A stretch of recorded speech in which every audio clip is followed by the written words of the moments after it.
A grande síntese. Síntese e solução dos problemas da ciência e do espírito.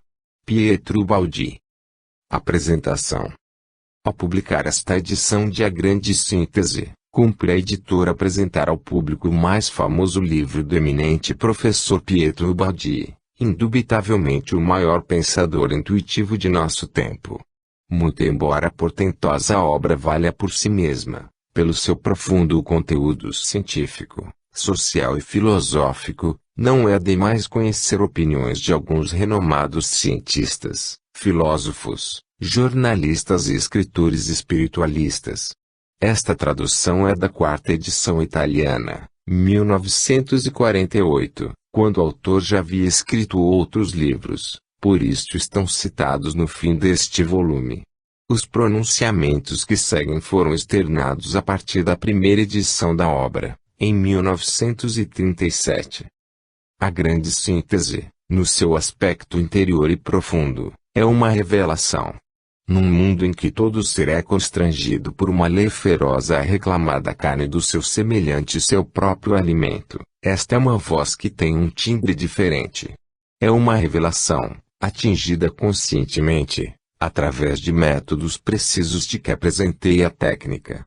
Sua vestimenta científica exterior e cobre, realmente, uma substância evangélica que une a síntese ao desenvolvimento gradual, na Terra, do pensamento de Cristo, que é uma contínua emanação. Pietro Baldi, As Noures. A grande síntese oferece solução plausível a todos os problemas do universo, desde a estrutura do átomo e a composição química da vida, até os métodos de ascensão mística, desde a relatividade e a gênese do cosmos, até as mais novas questões religiosas e sociais e os mistérios da psique humana. A nota-chave do livro é Ascensão Espiritual.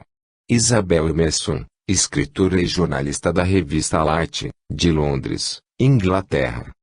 A grande síntese encaminha a ciência para a sua espiritualização, a fim de facultar ao homem uma concepção de Deus, escoimada de antropomorfismos e o capacita para lhe escutar a voz do que perenemente ecoa nos ensinamentos daquele que será por todo sempre, caminho, verdade e vida. Guilom Ribeiro, jornalista, escritor e primeiro tradutor de A Grande Síntese. E admirava a força da linguagem e a vastidão dos assuntos tratados em A Grande Síntese. Albert Einstein, o gênio da física e autor da teoria da relatividade. A doutrina desenvolvida em A Grande Síntese não é somente uma síntese do atual conhecimento humano, reduzido em face dos problemas substanciais, mas constitui uma síntese da fenomenologia universal, isto é, a coordenação num organismo único dos fenômenos existentes que o concebível humano pode aprender e ainda além. Gino Trispioli, escritor e fundador da biosofia na Itália. A grande síntese, trata-se, realmente, de uma grande síntese de todo o saber humano, considerado do ponto de vista positivamente transcendental, em que se estudam todos os ramos do saber, sendo esclarecidos e resolvidos numerosos problemas até hoje insolúveis, com o acréscimo de novas orientações científicas, além de considerações filosóficas, religiosas, morais e sociais, a tal ponto elevadas que induzem a reverente assombro. Ernesto Bozano, médico, cientista, filósofo e escritor italiano. Para quem conhece, como autor, pouco ou nada de química, A Grande Síntese é verdadeiramente surpreendente, porque os conceitos nela emitidos são realmente científicos e, portanto, de um profundo conhecedor de química.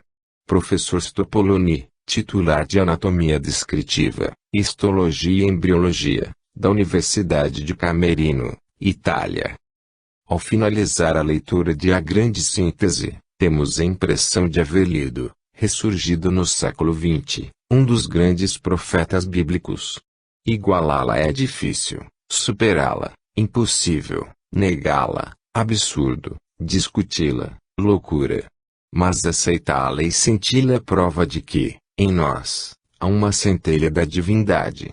Merece, realmente, ser encadernada no mesmo volume que o Novo Testamento, como coroamento das obras dos grandes e primeiros apóstolos.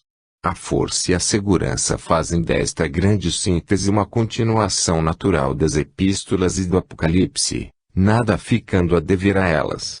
Carlos Torres Pastorino, escritor e titular de latim e grego da Universidade Federal de Brasília. A grande síntese é um sistema de filosofia científica e tem, também, um conteúdo ético. É uma obra benéfica em larga escala, equaciona e resolve a tarefa de iluminar as consciências num momento histórico decisivo de grande amadurecimento em todos os campos.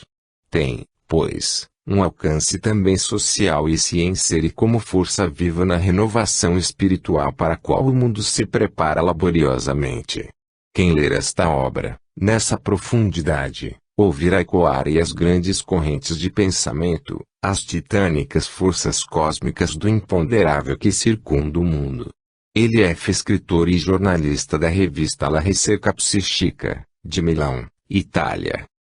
Todos nós temos o vago sonho de encontrar um livro que nos seja como uma casa definitiva, a casa de sonho que procuramos. Um livro no qual moremos, ou passamos a morar, pois creio que encontrei o meu livro. Ele chama-se A Grande Síntese de Pietro Baldi. Temos de lê-lo e relê-lo. Lendo estou a vagar no alto mar deste livro, tonto, deslumbrado, maravilhado. Monteiro Lobato, jornalista e escritor brasileiro, consagrado até no exterior, pelo conteúdo e simplicidade de seus livros. Debalde vínhamos peregrinando através dos livros em busca de uma concepção do mundo que nos satisfizesse, pela universalidade de seus fundamentos, a natural ansiedade de síntese e unificação do conhecimento. Movido por esse desejo, perlustramos os grandes monumentos da sabedoria de todos os tempos, desde as velhas doutrinas consubstanciadas na metafísica chinesa do I Ching até as modernas aquisições do relativismo einsteiniano.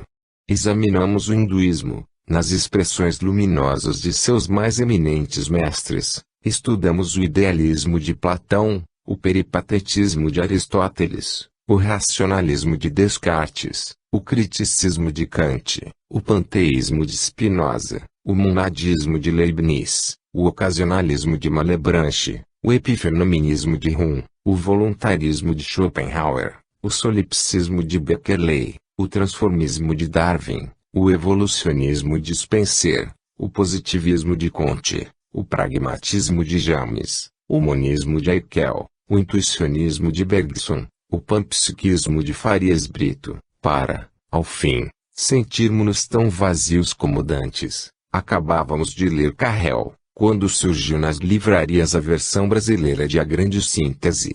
Atraído pelo título, percorremos-lhe o índice e, imediatamente, sentimos-nos assaltados do desejo de lê-la, sem embargo de seu caráter estritamente lógico e rigorosamente científico. A Grande Síntese não é uma obra resultante de lucubrações intelectuais, nem de dados experimentais. É uma revelação surpreendente, de origem supranormal, por isso que foi dada ao mundo exclusivamente pelas vias da intuição. Serviu-lhe de instrumento, no processo de sua elaboração, o iluminado místico da Umbria, professor Pietro Baldi. Rubens C. Romanelli, escritor, doutor em letras e titular da cadeira de língua latina da Faculdade de Filosofia da Universidade Federal de Minas Gerais. A Grande Síntese é a semente do carvalho para o abrigo do futuro.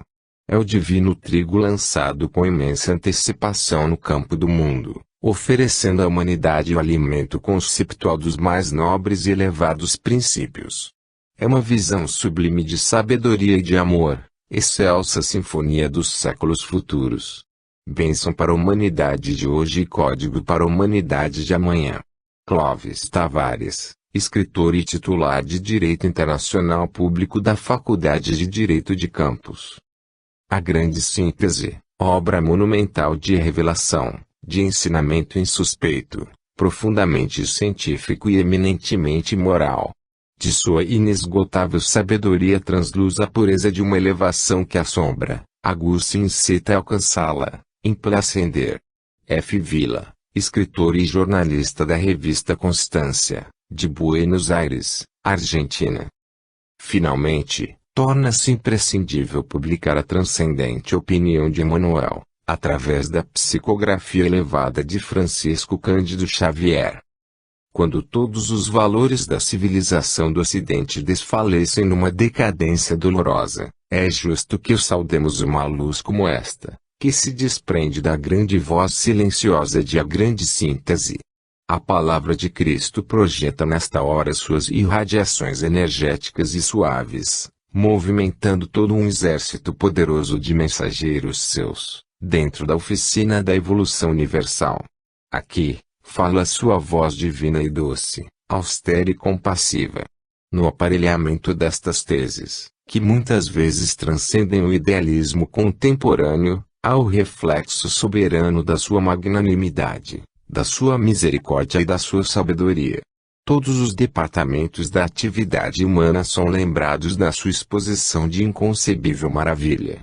A Grande Síntese é o evangelho da ciência, renovando todas as capacidades da religião e da filosofia, reunindo-as à revelação espiritual e restaurando o messianismo do Cristo, em todos os institutos da evolução terrestre.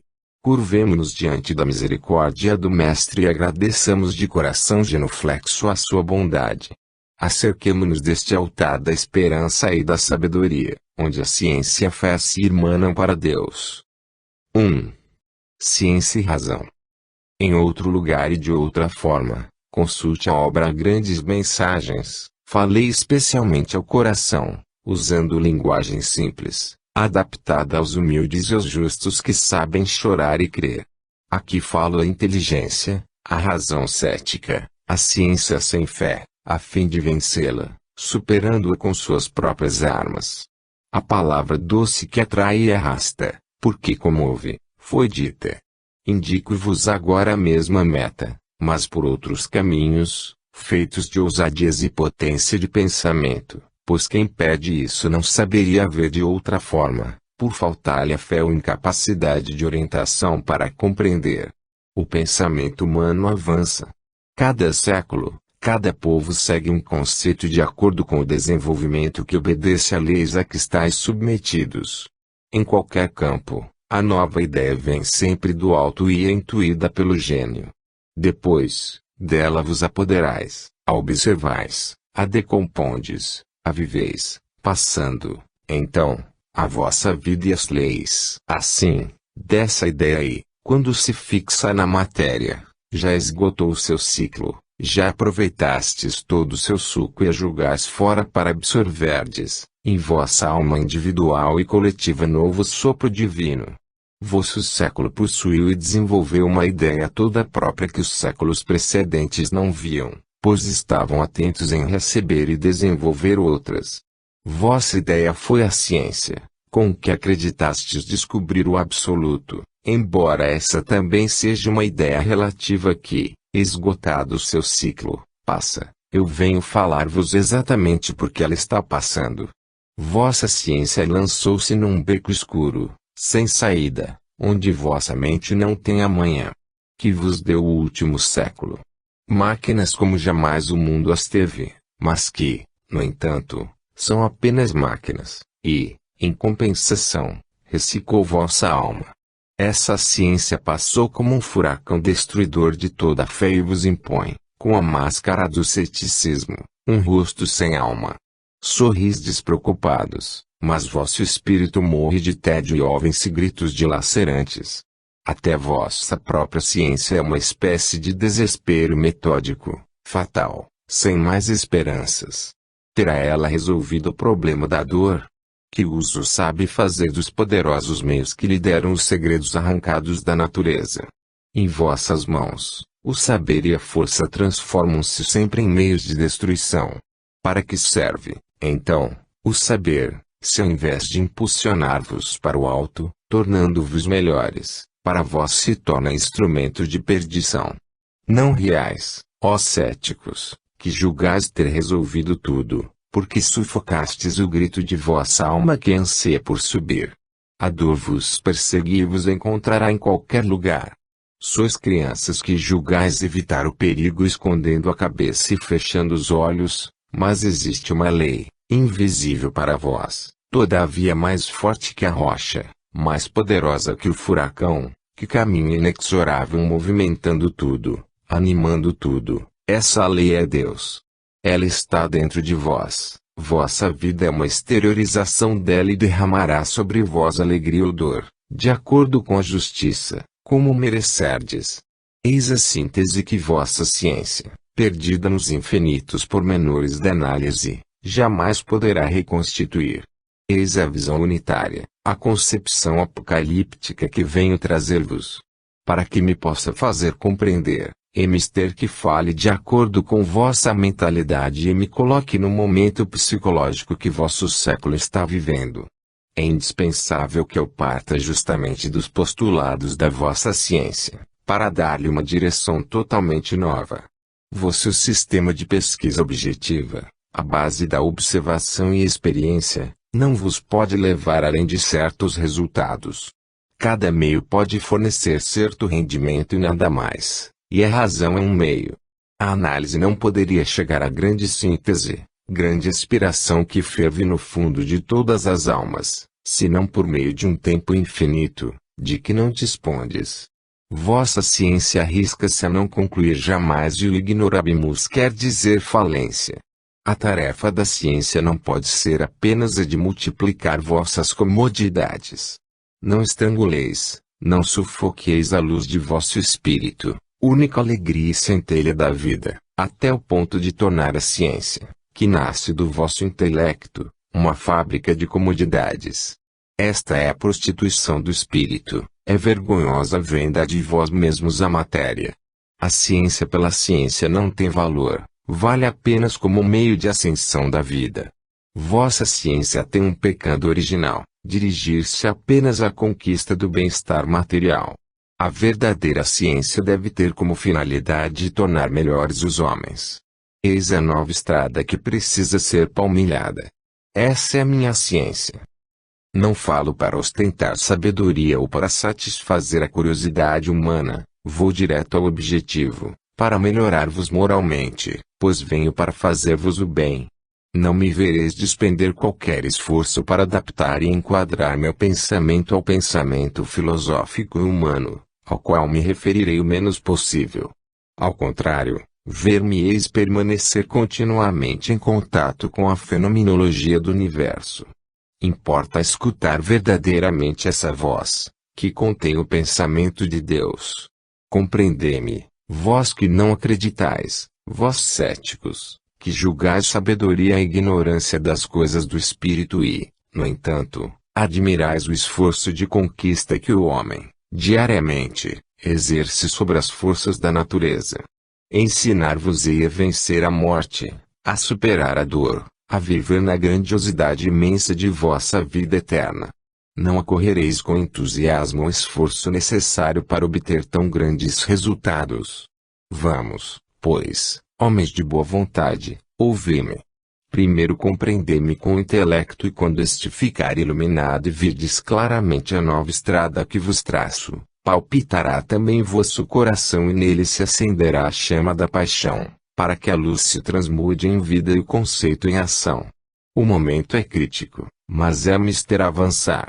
E então, coisa incrível para a construção psicológica que o último século imprimiu em vós, nova verdade vos é comunicada por meios que desconheceis, para que possais descobrir o novo caminho. O alto, que vos é invisível, nunca deixou de intervir nos momentos culminantes da história. Que sabeis do amanhã, que sabeis da razão por que vos falo. Que podeis imaginar daquilo que o tempo vos prepara, vós, que estáis imersos no átimo fugídio. Indispensável avançar, mas que isso não vos seria possível. As vias da arte, da literatura, da ciência, da vida social estão fechadas, sem amanhã. Não tendes mais o alimento do espírito e remastigais coisas velhas que já são produtos de refúgio e devem ser expelidos da vida. Falarei do espírito e vos reabrirei aquela estrada para o infinito, que a razão e a ciência vos fecharam. Ouvi-me, pois.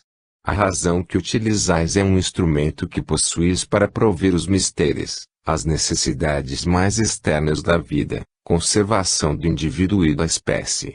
Quando lançais este instrumento no grande mar do conhecimento, ele se perde, porque neste campo, os sentidos, que muitos servem para vossas necessidades imediatas, somente exploram a superfície das coisas e sua incapacidade absoluta de penetrar a essência vosas sentis. A observação e a experiência, de fato, deram-vos apenas resultados exteriores de índole prática, mas a realidade profunda vos escapa porque o uso dos sentidos como instrumento de pesquisa, embora ajudado por meios adequados, vos fará permanecer sempre na superfície, fechando-vos o caminho do progresso. Para avançar ainda, é preciso despertar, educar, desenvolver uma faculdade mais profunda, a intuição. Aqui entram em função elementos complementares novos para vós. Algum cientista jamais pensou que, para compreender um fenômeno, fosse indispensável a própria purificação moral. Partindo da negação e da dúvida, a ciência colocou a priori uma barreira intransponível entre o espírito do observador e o fenômeno. O eu que o observa permanece sempre intimamente estranho ao fenômeno, atingido apenas pela estrada estreita dos sentidos. Jamais o cientista abriu sua alma, para que o mistério encarasse o próprio mistério e se comunicassem e se compreendessem. O cientista jamais pensou que é preciso amar o fenômeno, tornar-se o fenômeno observado, vivê-lo. É indispensável transportar o próprio eu, com sua sensibilidade, até o centro do fenômeno, não apenas com uma comunhão, mas com uma verdadeira transfusão de alma. Compreendeis-me?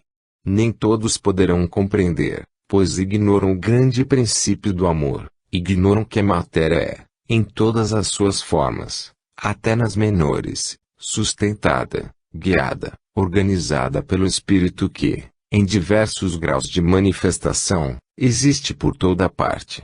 Para compreender a essência das coisas, tereis que abrir as portas de vossa alma e estabelecer, pelos caminhos do Espírito, essa comunicação interior, entre Espírito e Espírito. Deveis sentir a unidade da vida que emana a todos os seres, desde o mineral até o homem, em trocas de interdependências, numa lei comum. Deveis sentir esse liame de amor com todas as outras formas da vida, porque tudo, desde o fenômeno químico até o social, é vida, regida por um princípio espiritual.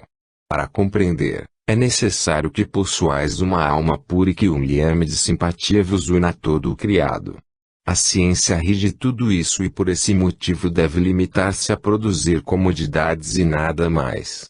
Nisto que vos estou a dizer reside exatamente a nova orientação que a personalidade humana deve conseguir, para poder avançar. 2. Intuição. Não vos espanteis com esta incompreensível intuição. Começai por não negá-la e ela aparecerá. O grande conceito que a ciência afirmou, embora de forma incompleta e com consequências erradas, a evolução, não é uma quimera e estimula vosso sistema nervoso para uma sensibilidade cada vez mais delicada, que constitui o prelúdio dessa intuição. Assim se manifestará e aparecerá em vós essa psique mais profunda, por lei natural de evolução, por fatal maturação que está próxima. Deixareis de lado, para uso da vida prática, vossa psique exterior e de superfície, a razão. Pois só com a psique interior que está na profundeza de vosso ser, podereis compreender a realidade mais verdadeira, que se encontra na profundeza das coisas. Esta é a única estrada que conduz ao conhecimento do absoluto. Só entre semelhantes é possível comunicação. Para compreender o mistério que existe nas coisas deveis saber discernir no mistério que está em vós. Não ignorais isto totalmente, olhais admirados tantas coisas que afloram de vossa consciência mais profunda, sem poderdes descobrir as origens, instintos, tendências, atrações, repulsas, intuições. Daí nascem irresistíveis todas as maiores afirmações de vossa personalidade. Aí está o vosso verdadeiro e eterno eu. Não o exterior, aquele que sentes mais quando estais no corpo. Aquele eu que é filho da matéria e que morre com ela. E seu exterior, essa consciência clara, expande-se no contínuo evolver da vida, aprofunda-se para aquela consciência latente que tende a vir à tona e a revelar-se. Os dois polos do ser, consciência exterior clara e consciência interior latente, tendem a fundir-se. A consciência clara experimenta, assimila, imerge na latente os produtos assimilados através do movimento da vida, destilação de valores, automatismos, que constituirão os instintos do futuro. Assim expande-se a personalidade com essas incessantes trocas e se realiza o grande objetivo da vida. Quando a consciência latente tiver se tornado clara e o eu tiver pleno conhecimento de si mesmo, o homem terá vencido a morte. Aprofundarei mais adiante essa questão. O estudo das ciências psíquicas é o mais importante que podeis hoje fazer. O novo instrumento de pesquisa que deveis desenvolver e se está desenvolvendo, naturalmente, é a consciência latente. Já olhastes bastante para fora de vós. Agora resolvei o problema de vós mesmos e tereis resolvido todos os outros problemas.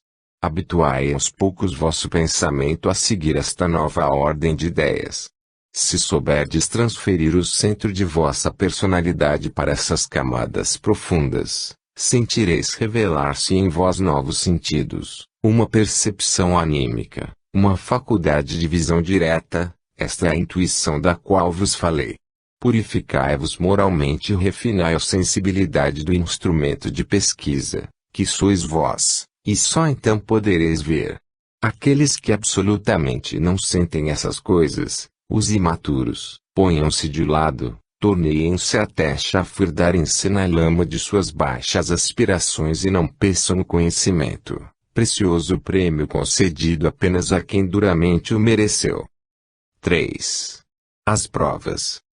Se vossa consciência já não vos faz mais admirar qualquer nova possibilidade, como podeis negar a priori uma forma de existência diferente daquela do vosso corpo físico?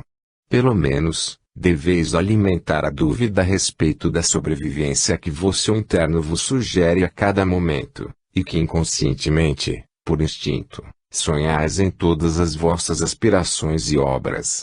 Como podeis acreditar que vossa terra pequenina, que vedes navegar pelo espaço como um grãozinho de areia no infinito, contém a única forma possível de vida no universo? Como podeis acreditar que vossa vida de dores e alegrias fictícias e contraditórias possa representar toda a vida de um ser? Então, não esperastes nem sonhastes nada mais alto, na diuturna fadiga de vossos sofrimentos e de vosso trabalho? Se eu vos oferecesse uma fuga desses sofrimentos, uma libertação e uma superação, se eu vos abrisse o respiradouro de um grande mundo novo, que ainda desconheceis, e vos permitisseis contemplá-lo por dentro para vosso bem, não correríeis como correis para ver as máquinas que devoram o espaço sulcando os céus e ouvem as longínquas ondas elétricas. Vinde. Mostro-vos as grandes descobertas que fará a ciência, especialmente as das vibrações psíquicas, por meio das quais nos é permitido, a nós, espíritos sem corpo, comunicar-nos com aquela parte de vós que é espírito, como nós. Segui-me. Não se trata de um lindo sonho, nem a fantástica exploração do futuro, a que estou fazendo, é o vosso amanhã. Sede inteligentes à altura de vossa ciência, sede modernos, ultramodernos, e vislumbrareis o espírito, que é a realidade do amanhã, e o tocareis com o raciocínio, o refinamento de vossos órgãos nervosos, com o progresso de vossos instrumentos científicos. O espírito está aí, à espera, e fará vibrar as civilizações futuras. As verdades filosóficas fundamentais, tão discutidas durante milênios, serão resolvidas racionalmente por meio da simples razão, porque vossa inteligência terá progredido, o que dantes, por outras forças intelectivas, tinha que ser forçosamente dogma e mistério de fé, será questão de puro raciocínio, será demonstrável e portanto, verdade obrigatória para todo ser pensante. Não sabeis que todas as descobertas humanas nasceram da profundidade do espírito que contatou com o além? De onde vem o lampejo do gênio, a criação da arte, a luz que guia os líderes dos povos, se não deste mundo, de onde vos falo? As grandes ideias que movem e fazem avançar o mundo, acaso as encontrais no ambiente de vossas competições cotidianas, ou no mundo dos fenômenos que a ciência observa? Então, de onde vem? Não podeis negar o progresso. O próprio materialismo, que vos tornou céticos, teve de proferir a palavra evolução. Vós mesmos que negais, estáis todos ansiosos e ávidos de ascensão, não podeis negar que o intelecto progride. Existem alguns homens mais adiantados do que outros. Portanto, não pode ser impossível para a razão e para a ciência admitir que alguns dentre vós tenham atingido, por evolução, uma tal sensibilidade nervosa de sentir o que não conseguis perceber, as ondas psíquicas, que nós, os espíritos, transmitimos. São eles os médiums espirituais, verdadeiros instrumentos receptores de correntes e de conceitos que podemos transmitir. Esse é o mais alto grau de mediunidade, em alguns casos totalmente consciente, quando podem estabelecer-se relações de sintonia. Disso nos servimos para o elevado objetivo de transmitir-vos nosso pensamento. Muitos médiuns ouvem com novo sentido de audição psíquica, não mais com o acústico. Ouvem-nos com seu cérebro. Sintonia quer dizer capacidade de ressonância. Espiritualmente, sintonia é simpatia, isto é, capacidade de sentir em uníssono. Quer acústica, quer elétrico ou espiritualmente, o princípio vibratório de correspondência é o mesmo, porque a lei é uma, em todos os campos. Nota: para o desenvolvimento destes conceitos, vejam-se os volumes, As Noures, a Sese Mística, a Nova Civilização do Terceiro Milênio e Problemas do Futuro. Fim da nota. Naturalmente, quem não ouve nega, mas não poderá, não terá o direito de negar que os outros possam ouvir e que ouçam. Quem nega pede provas e só se dispõe a conceder seu consentimento depois de haver verificado esses fatos, necessários para sacudir esse seu tipo de mentalidade. Mas, jamais pensastes na relatividade de vossa psicologia, devido aos diversos graus de evolução de cada um? Jamais pensastes naquilo que impressiona a mente de um, deixa de outro indiferente como cada um exige a sua prova? Que número enorme de provas seria necessário para cada um sentir-se impressionado em sua própria sensibilidade particular? Para cada um, um fato pode inserir-se em sua vida, em sua concepção de vida, na orientação dada a todos os seus atos. O próprio raciocínio não serve para todos, porque a demonstração se torna, com frequência, discussão que, em lugar de convencer, transforma-se em desabafo agressivo, exemplo de luta, que exacerba os ânimos. Restaria o prodígio. Mas as leis de Deus são imutáveis porque perfeitas. O que é perfeito não pode ser alterado nem corrigido.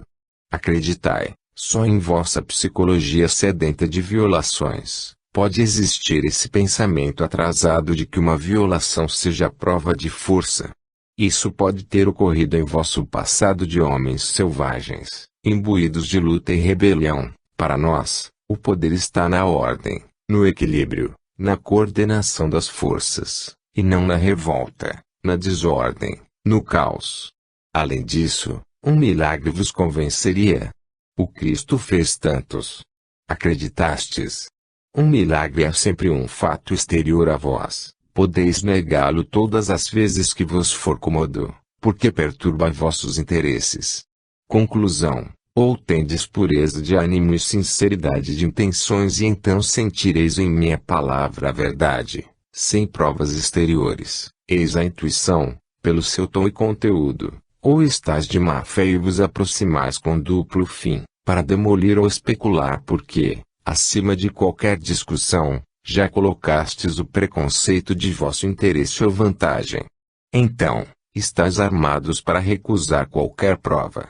O fato não é externo, não é apreciável pelos sentidos, portanto, é sempre discutível para quem queira negá-lo. Antes, é íntimo, intrínseco. A verdadeira prova é apenas uma. É a mão de Deus que vos alcança em vossas próprias casas, é a dor que, superando as barreiras humanas, atinge-vos e vos sacode, é a crise do espírito, é a maturação do destino, e a tonitruante voz do mistério que vos surpreende a cada esquina da vida e vos diz, basta. Eis o caminho. Essa prova, vós a sentis, ela vos perturba, esmaga, espanta, mas é irresistível, transforma-vos, e vos convence. Então vós, negadores irônicos, vos ajoelhais, tremeis e chorais. Chegou o grande momento. Deus vos tocou. Eis a prova. Vossa vida está cheia dessas forças desconhecidas em ação. São as maiores, das quais dependem vossas vicissitudes e o destino dos povos. Quantas já não estão prontas a mover-se no desconhecido amanhã, mesmo contra vós que me ledes? Os inconscientes sacudem os ombros ao amanhã, só os corajosos ousam olhá-lo de cara, seja bom ou ruim. Eu falo, ó homem, de vosso destino, de vossa vitória e de vossas dores de amanhã, não apenas naquele longínquo futuro sobre o qual não vos preocupais, mas de vosso futuro próximo. Minhas palavras dar-vos-ão novo e mais profundo sentido da vida e do destino, de vossa vida e de vosso destino. Já falei ao mundo e aos povos de seus grandes problemas coletivos. Agora falo a vós, no silêncio de vosso recolhimento. Minhas palavras são boas e sábias e visam a fazer de vós um ser melhor, para vós mesmos, para vossa família, para vossa pátria. 4. Consciência e mediunidade. Tendes meios para comunicar-vos com seres mais importantes que aqueles a quem chamais habitantes de Marte, mas são meios de ordem psíquica, não instrumentos mecânicos, meios psíquicos que a ciência, que pesquisa de fora para dentro, e a vossa evolução, que se expande de dentro para fora, trarão à luz. Pode chamar-se consciência latente uma consciência mais profunda que a normal, onde se encontram as causas de muitos fenômenos inexplicáveis para vós. O sistema de pesquisa positiva, ao fazer-vos olhar mais profundamente as leis da natureza, fez-vos descobrir o modo de transformar as ondas acústicas em elétricas, dando-vos um primeiro termo de comparação sensível daquela materialização de meios que empregamos. Já avizinhastes um pouco e hoje podeis, mesmo cientificamente, compreender melhor. Acompanhai-me, caminhando do exterior, onde estás com vossas sensações e vossa psique, para o interior onde estou eu como entidade e como pensamento. No mundo da matéria, temos, primeiro, os fenômenos, depois, vossa percepção sensória e, finalmente, por meio de vosso sistema nervoso convergente para o sistema cerebral, vossa síntese psíquica, a consciência. Até aqui chegastes, pela pesquisa científica e experiência cotidiana. Vosso materialismo não errou, quando viu nessa consciência uma alma, filha da vida física e destinada a morrer com ela. Mas é apenas uma psique de superfície, resultado do ambiente e da experiência, servindo à satisfação de vossas necessidades imediatas. Sua tarefa termina quando vos tenha guiado na luta pela vida. Esse instrumento, como já vos disse, não pode ultrapassar essa tarefa. Lançado no grande mar do conhecimento, perde-se. Trata-se da razão, do bom senso, da inteligência do homem normal, que não vai além das necessidades da vida terrena. Se descermos mais na profundidade, encontraremos a consciência latente, que está, para a consciência exterior e clara, como as ondas elétricas estão para as ondas acústicas. A essa consciência mais profunda pertence aquela intuição, é o meio perceptivo e a ele é necessário poder chegar, como vos disse, para que vosso conhecimento possa progredir. Vossa consciência latente é vossa verdadeira alma eterna, existe antes do nascimento e sobrevive à morte corporal. Quando, ao avançar, a ciência chegar até ela, ficará demonstrada a imortalidade do espírito. Mas hoje não estáis conscientes dessa profundidade, não sois sensíveis a esse nível e, Não tendo em vós mesmos nenhuma sensação, a negais. Vossa ciência corre atrás de vossas sensações, sem suspeitar que elas podem ser superadas, e aí fica circunscrita como num cárcere. Essa parte de vós mesmos está imersa em trevas, pelo menos, assim é para a grande maioria dos homens que, por conseguinte, nega, sendo maioria, faz e impõe a lei, relegando a um campo comum de fora da normalidade e juntando em dolorosa condenação, tanto o subnormal, isto é, o patológico ou involuído, como o supranormal, elemento superevoluído do amanhã. Neste campo, muito errou o materialismo. Apenas alguns indivíduos excepcionais, precursores da evolução, estão conscientes na consciência interior. Esses ouvem e dizem coisas maravilhosas, mas vós não os compreendeis senão muito tarde, depois que os martirizastes. No entanto, esse é o estado normal do super-homem do futuro. Acenei essa consciência interior, porque é a base da mais alta forma de vossa mediunidade, a mediunidade inspirativa, ativa e consciente. Ela é justamente a manifestação da personalidade humana quando, por evolução, atinge esses estados profundos de consciência, que podem chamar-se intuição. Vossa consciência humana é o órgão exterior através do qual vossa verdadeira alma eterna e profunda se põe em contato com a realidade exterior do mundo da matéria. Por seu intermédio, experimenta todas as vicissitudes da vida, destas experiências faz um tesouro, delas assimila o suco destilado, do qual ela se apodera, tornando suas as qualidades e capacidades, que mais tarde constituirão os instintos e as ideias inatas do futuro. Assim, a essência destilada da vida desce em profundidade no íntimo do ser, fixa-se na eternidade como qualidades imperecíveis e nada de tudo que viveis, lutais e sofreis, perder-se-á em sua substância. Vedes que, com a repetição, todos os vossos atos tendem a fixar-se em vós, como automatismos que são os hábitos, isto é, um hábito, uma roupagem sobreposta à personalidade. Essa descida das experiências da vida se estratifica em torno do núcleo central do eu que, com isso, agiganta-se num processo de expansão contínua. Assim, a realidade exterior, tanto mais relativa e inconsistente quanto mais exterior, sobrevive àquela caducidade, condena aquele constante transformismo que acompanha e transmite ao eterno aquilo que vale e sua existência produz. Por isso, nada morre no imenso turbilhão de todas as coisas, todo ato de vossa vida tem valor eterno. Quem consegue ser consciente também na consciência latente, encontra seu eterno e, na vasta complexidade das vicissitudes humanas, pode reencontrar o fio condutor ao longo do qual, logicamente, segundo uma lei de justiça e de equilíbrio, desenvolve o seu próprio destino. Então, vive sua vida maior na eternidade e com isso vence a morte. Ele se comunica livremente, mesmo na Terra, por um processo de sintonia que implica afinidade com as correntes de pensamento, que existem além das dimensões do espaço e do tempo. Em outro lugar acenei a técnica dessa comunicação conceptual ou mediunidade inspirativa. Tracei-vos, assim, o quadro da técnica de vossa ascensão espiritual, refeito e meta de vossa vida.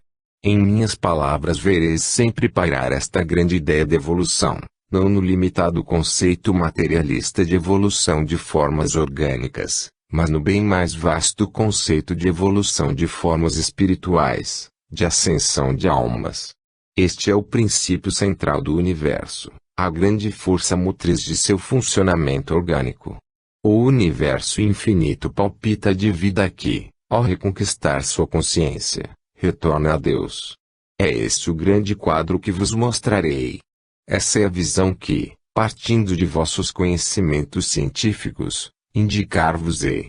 Minha demonstração, lembrai-vos, embora se inicie com uma investigação para uso dos céticos, é um lampejo de luz que lança ao mundo, é imensa sinfonia que canta em louvor de Deus. 5. Necessidade de uma revelação. Falei de vossa razão humana, com a qual construístes vossa ciência, e afirmei a relatividade desse instrumento de pesquisa e de sua insuficiência como meio para conquistar o conhecimento do absoluto. Agora conduzo-vos lentamente, cada vez mais próximo do centro da questão. O estudo que vos exponho representa novo princípio para vossa ciência e filosofia, novo para vosso pensamento. O momento psicológico, que a humanidade atravessa hoje, requer a ajuda dessa revelação. Não vos assusteis com essa palavra. Revelação não é apenas aquilo de que nasceram as religiões, mas também qualquer contato da alma humana com o pensamento íntimo que existe na criação, contato que revela ao homem um novo mistério do ser.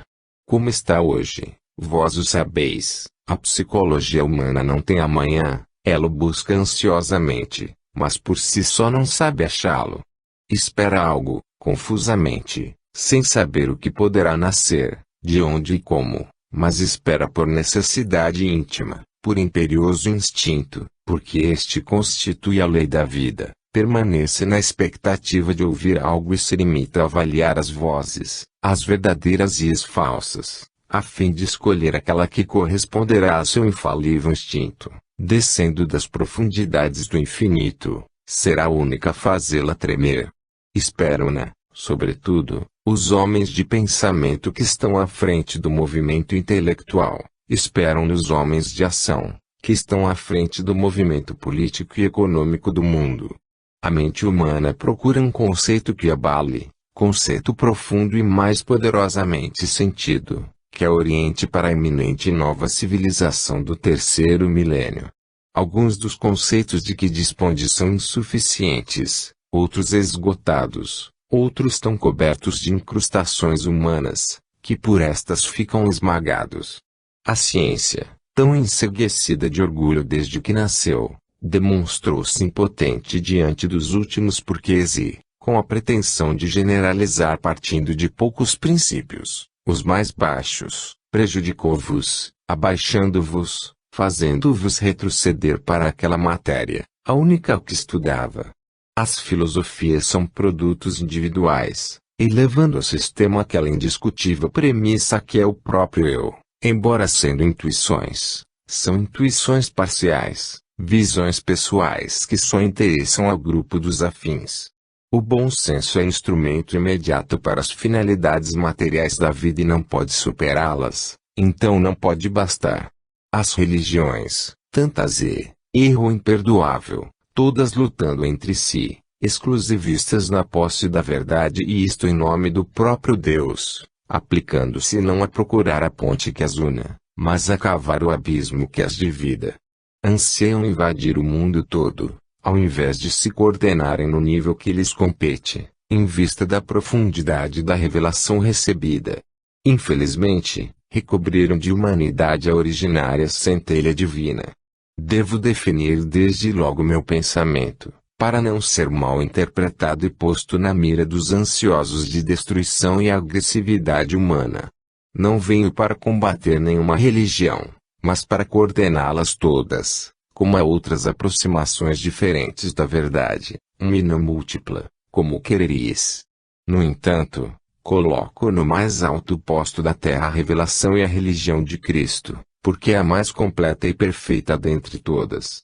Esclarecido este conceito, prossigo e verifico o fato inegável de que nenhuma de vossas crenças hoje levanta, abala e verdadeiramente arrasta as massas.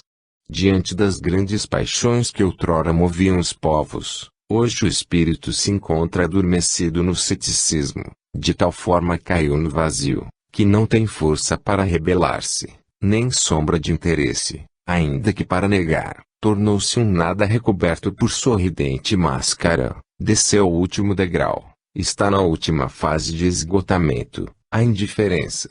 Esse é o quadro de vosso mundo espiritual. Infelizmente, o que vos guia de fato na vida real é bem outra coisa, é o egoísmo, são vossas baixas paixões, em que acreditais cegamente.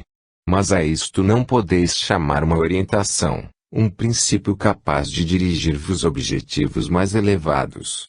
Se isto constitui um princípio, trata-se de um princípio de desagregação e de ruína. Para isso, Com efeito, corre o mundo em grande velocidade. Então, não é por acaso que vos chega a minha palavra. Ela vem não para destruir as verdades que possuís, mas para repeti-las de forma mais persuasiva, mais evidente, mais adaptada às novas necessidades da mente humana.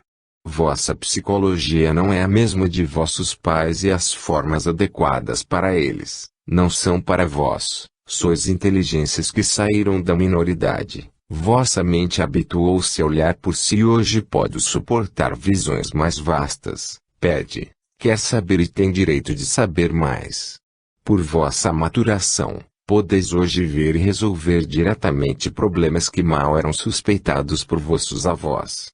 Além disso, vossos problemas individuais e coletivos se tornaram por demais complexos e delicados, para que possam ser suficientes os anunciados sumários das verdades conhecidas. No atual período de grandes maturações, vós, a cada momento, superais vossas ideias, com uma velocidade sem precedentes para vós.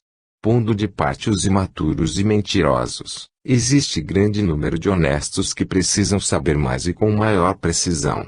Enfim, dispondes hoje, com os meios mecânicos, fornecidos pela ciência, com os segredos que tendes sabido arrancar à natureza, de muito maior potência de ação que no passado, potência que requer de vós, que a manejais, uma sabedoria muito maior, a fim de que essa potência não se torne manejada com a mentalidade pueril e selvagem dos séculos passados, não em vosso engrandecimento, mas em vossa destruição. Então, é chegada a hora de dizer minha palavra. 6. Monismo. Aproximemo-nos ainda mais da questão a ser desenvolvida. Eram indispensáveis essas premissas para vos conduzir até aqui. Observai meu modo de proceder ao expor meu pensamento. Avanço seguindo uma espiral que gradualmente aperta suas volutas concêntricas e, se passo de novo pela mesma ordem de ideias, toco o raio que parte do centro num ponto cada vez mais próximo dele. Guie o vosso pensamento para esse centro. Nesta exposição parto da periferia e vou para o interior, da matéria, que é a realidade de vossos sentidos, para o espírito, que contém uma realidade mais verdadeira e mais elevada. Vou da superfície ao âmago, da multiplicidade fenomênica ao princípio único que a rege. Por isso denominei esse tratado de a grande síntese. Estou no outro polo do ser, no extremo oposto àquele em que estáis, vós, seres racionais, sois análise, eu, intuitivo, contemplação, visão, sou síntese. Mas desço agora a vossa psicologia racional de análise, toma como ponto de partida, a fim de levar-vos à síntese como ponto de chegada. Parto da forma para explicar-vos o impulso obscuro e palpitante, o motor que a anima, tenazmente aprofundando o mistério. Penetro, sintetizo e aperto num monismo absoluto, os imensos pormenores do mundo fenomênico, incomensuravelmente vasto. Se o multiplicais pelo infinito do tempo e do espaço, canalizo a multiplicidade dos efeitos, dos quais a ciência com imenso esforço vislumbrou algumas leis, nos caminhos convergentes que conduzem ao princípio único. Farei desse mundo que pode parecer caótico a vossas mentes, um organismo completo e perfeito. A complexidade que vos desanima será reconduzida e reduzida a um conceito central, único e simples, a uma lei única que dirige tudo. A isto podeis chamar de monismo. Atentai mais aos conceitos que às palavras. Por vezes a ciência acreditou ter descoberto e criado um conceito novo, só porque inventou uma palavra. E o conceito é este: como do politeísmo passastes ao monoteísmo, isto é, a fé num só Deus, mas sempre antropomórfico, pois realiza uma criação fora de si. Agora passais ao monismo, isto é, ao conceito de um Deus que é a criação. Lede mais, antes de julgar. Farei que lampeje em vossas mentes um Deus ainda maior que tudo o que pudestes conceber. Do politeísmo, ao monoteísmo e ao monismo, dilata-se vossa concepção de divindade. Este tratado, pois, é o hino de sua glória. Sinto já esta síntese suprema num lampejo de luz e de alegria. Quero conduzir-vos, a vós também, a essa meta, por meio de estudo do funcionamento orgânico do universo. Este tratado vos aparecerá assim como uma progressão de conceitos, uma ascensão contínua por aproximações graduais e sucessivas. Poderá também parecer-vos uma viagem do espírito. É verdadeiramente a grande viagem da alma que regressa ao seu princípio, da criatura que regressa a seu Criador. Cada novo horizonte, que a razão e a ciência vos mostraram, era apenas uma janela aberta para um horizonte ainda mais longínquo, sem jamais atingir o fim. Eu, porém, indicar-vos-ei o último termo, que está no fundo de vós mesmos, onde a alma repousa. Subiremos das ramificações dos últimos efeitos, progredindo da periferia para o centro, ao tronco da causa primeira que se multiplicou nesses efeitos. A realidade, em vosso mundo, está fracionada por barreiras de espaço e de tempo. A unidade aparece como que pulverizada no particular. Vemos o infinito fragmentar-se, dividir-se, corromper-se no finito, o eterno no caduco, o absoluto no relativo. Mas, percorreremos o caminho inverso a essa descida e reencontraremos aquele infinito, que jamais a razão poderia dar-vos, porque a análise humana não pode percorrer a série dos efeitos através de todo o espaço, por toda a eternidade, e não dispõe daquele infinito, pelo qual seria mister multiplicar o finito para obter a visão do absoluto. A finalidade desta viagem é dar ao homem nova consciência cósmica. Uma consciência que o faça sentir-se não apenas indestrutível e eterno, membro de uma humanidade que abarca todos os seres do universo, mas também representa uma força e desempenha um papel importante no funcionamento orgânico do próprio universo. Viveis para conquistar uma consciência cada vez mais ampla. O homem, rei da vida no planeta Terra, conquistou uma consciência individual própria, que constitui prêmio e vitória. Agora está construindo outra mais vasta, a consciência coletiva que organiza em unidades nacionais e se fundirá numa unidade espiritual ainda mais vasta, a humanidade. Eu, porém, lanço a semente de uma consciência universal, a única que vos pode dar a visão de todos os vossos deveres e direitos e poderá, perfeitamente, guiar todas as vossas ações, além de solucionar todos os vossos porquês. Partindo de vosso cognoscível científico e humano, esse caminho também atingirá conclusões de ordem prática, individual e social. A exposição das leis da vida tem como objetivo ensinar-vos normas mais completas de comportamento. Sabendo olhar no abismo de vosso destino, sabereis agir cada vez com mais elevação. Eis traçada a estrada que percorreremos. E a seguiremos não apenas para saber, mas também para agir depois. Quando se fizer luz na mente, o coração se acenderá de paixão, para marchar seguindo a mente que viu. A ascensão é a ideia dominante. Deus é o centro.